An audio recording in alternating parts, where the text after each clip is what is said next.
So simulan natin dito mga idol. Coach JJ Redick posibleng mapalitan ng bagong coach kapag hindi sumunod sa panibagong sistema ng Lakers at kapag muling ginamit ang small ball lineup ngayong preseason game ng NBA.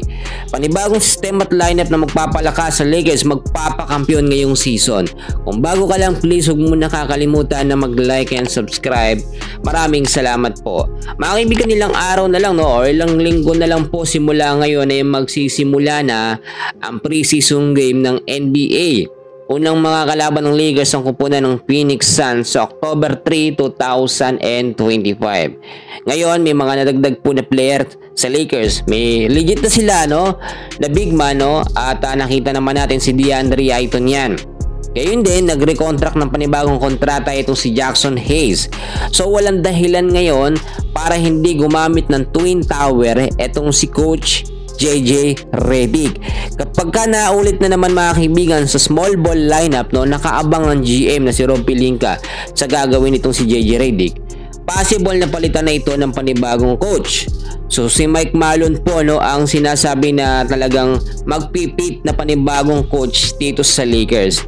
Pero syempre, laging binibigyan ng pagkakataon or second chance, third chance etong si JJ Redick ng management ng Lakers. Alam nyo mga kaibigan, malakas naman talaga ang Lakers lalo na kapag merong maayos na rotasyon. May mga player sa bench na hindi nagagamit na may mga potensyal naman. So hindi ka naman sinasabi na hindi nagagamit po ng maliliit na player etong si Coach JJ Redick. Bagkus kinakailangan balanse lamang.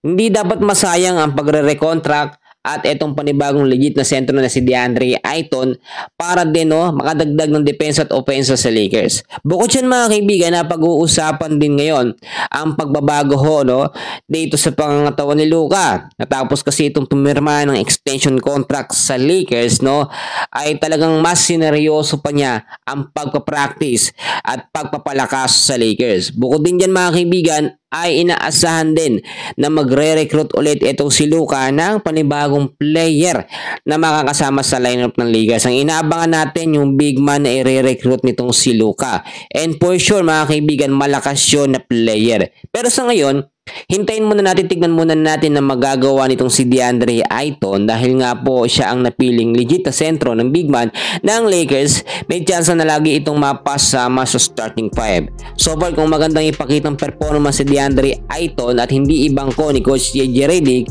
ay mag-iiba talaga ang Lakers. Pero kapag umulit na naman sa small ball lineup, kahit merong mga big man na may mga bagong player, for sure etong si Coach JJ Redick ay matatanggal at mapapalitan ng panibagong coach.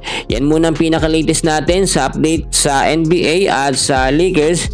And please huwag kakalimutan na mag-like and subscribe. Maraming salamat po.